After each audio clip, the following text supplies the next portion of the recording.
Hai Besti, gimana nih kabarnya hari ini? Baik dong.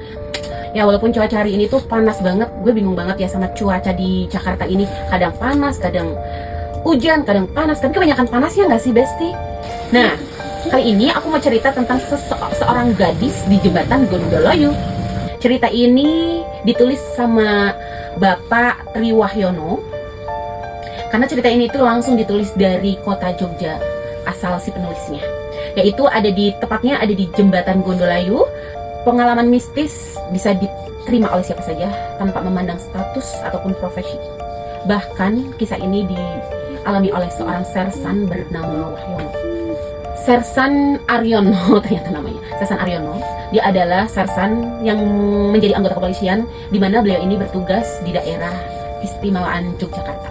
Beliau ini masih aktif ya guys ya, dan berdinas di daerah dan tinggal di daerah Godean. Setiap hari sersan ini menempuh perjalanan cukup jauh, 15 km ke arah tempat tinggal ke tempat kerjanya. Suatu malam sekitar pukul 7, Pak Aryo ini mendapat tugas dari atasannya guys, untuk mengantarkan surat penting ke Kapolsek yang letaknya ada di Prambanan. Pada saat itu alat komunikasi itu sangat terbatas guys. Jadi Pak Aryo ini harus menempuh perjalanan dan mengantarkan surat itu secara langsung.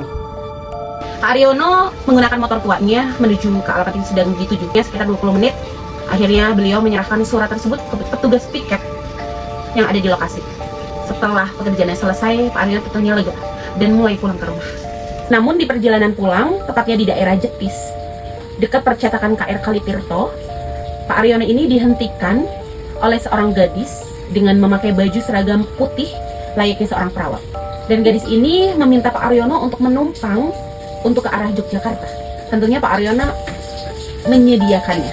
Selama di perjalanan, gadis ini hanya terdiam 1000 bahasa guys. Dan yang dirasakan Pak Aryono hanyalah hawa dingin yang ada di belakang punggungnya.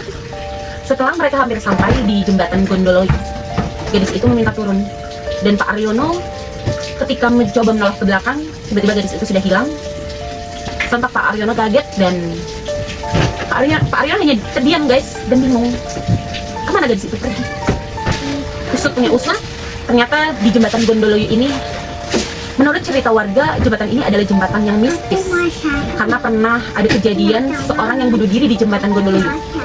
Pak Aryono pun sempat berpikir, apa mungkin gadis berbaju putih itu adalah arwah dari seseorang yang pernah bunuh diri di tempat itu? Buat teman-teman yang tahu cerita tentang gadis misteri di jembatan Gondoloyu, kalian bisa lihat video ini dan komentar